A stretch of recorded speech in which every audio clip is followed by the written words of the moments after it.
Now here I want to tell you something about transmission bandwidth.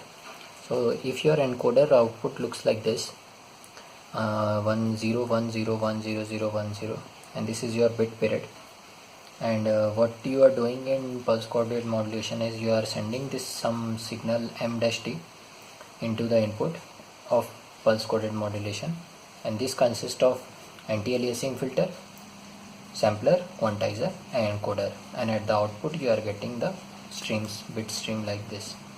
Okay, and you are sending it to the channel. So if you will take this only, this small bit, so it looks like this, and this is the bit period. Now this is a rect signal, and from the signals you might be knowing that the Fourier transform of the rect signal is sinc signal, and we are only interested in this part because most of the information is carried in the sinc in the center. So this point will be 1 by TB and this point will be minus 1 by TB. So that's the Fourier transform. Because of Fourier transform it comes like this. So whatever the width was of the rect signal, it comes 1 by the width 1 by width. Okay, so TB is the width, that is why this is 1 by TB minus and 1 by TB here, and this is your 0 point. Okay, this is in time domain, this is in frequency domain. So you can see the positive frequency here, 1 by TB minus 0, this minus this will be the transmission bandwidth, and that is same as 1 by TB, and that is equal to RB, bit rate. Okay, so you can see the transmission bandwidth is the bandwidth of the transmitted signal, and what we are transmitting, these bits, these signals, electrical pulses, positive, negative or positive zero voltage. Okay, so it depends upon NRZ or on off coding, how you are representing the signal.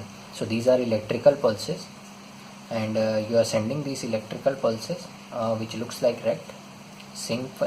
In frequency domain it will look like this, and this will be the transmission bandwidth. This is the bandwidth of the transmitted signal. Now for error free transmission, the channel bandwidth should be greater than equal to transmission bandwidth always.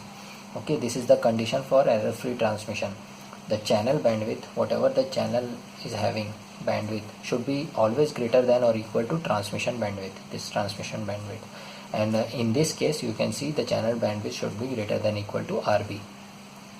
Now there is one more type of bandwidth, is called signal bandwidth, which will be the bandwidth of the signal. For example, this m-t I am passing to the PCM block. Now this will go through a anti-aliasing block. Okay, so let's say your signal will look like something this, and its frequency response will be like this, from FM to minus FM. So 0 to FM will be my signal bandwidth. Okay, so this is one thing I wanted to mention. So lots of people get confused on the bandwidth term. There is transmission bandwidth, what you are transmitting, the bandwidth of the signal what you are transmitting. Then there is a bandwidth of a signal, what you are using for the continuous signal you are using for digital transmission. So that is signal bandwidth. And there is channel bandwidth, in which you are sending your signal, the bandwidth of the channel. Okay, so you should be clear with all these three terms. Okay, I wanted to mention transmission bandwidth, signal bandwidth and channel bandwidth. And for error free transmission, the channel bandwidth should be greater than equal to transmission bandwidth.